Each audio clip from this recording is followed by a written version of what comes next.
পুজো তো রোজই করা হয়, কিন্তু আজকের দিনটা একটু স্পেশালই ছিল।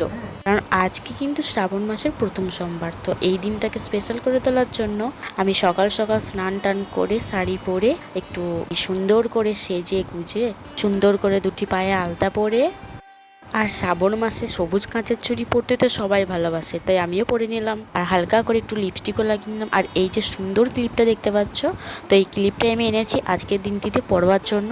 আর ক্লিপটা কিন্তু সবাই কমেন্ট করে বলো কেমন হয়েছে।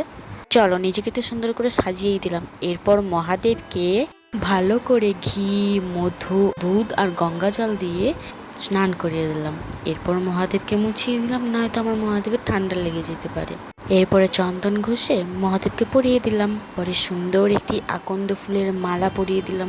এরপর তো মহাদেবকে বেলপাতা ফুল দিতেই হবে, নাহলে মহাদেব আবার আমার উপর রাগ করবেন। খাবার ছিল মহাদেবের জন্য পেয়ারা, কলা আর বাতাসা। এরপর আমার মহাদেবকে ভালো করে ফুল বেলপাতা দিয়ে সাজিয়ে দিলাম। আমার মতো আর কে কে মহাদেবের ভক্ত আছো তারা কিন্তু অবশ্যই কমেন্ট করবে। আর মহাদেবের পুজোতে যদি আমার কোনো ভুল হয়ে থাকে তাহলে অবশ্যই সেটা তোমরা জানিও। আর আমার ভিডিও যদি তোমাদের ভালো লাগে তাহলে অবশ্যই কিন্তু লাইক শেয়ার কমেন্ট করে দিও।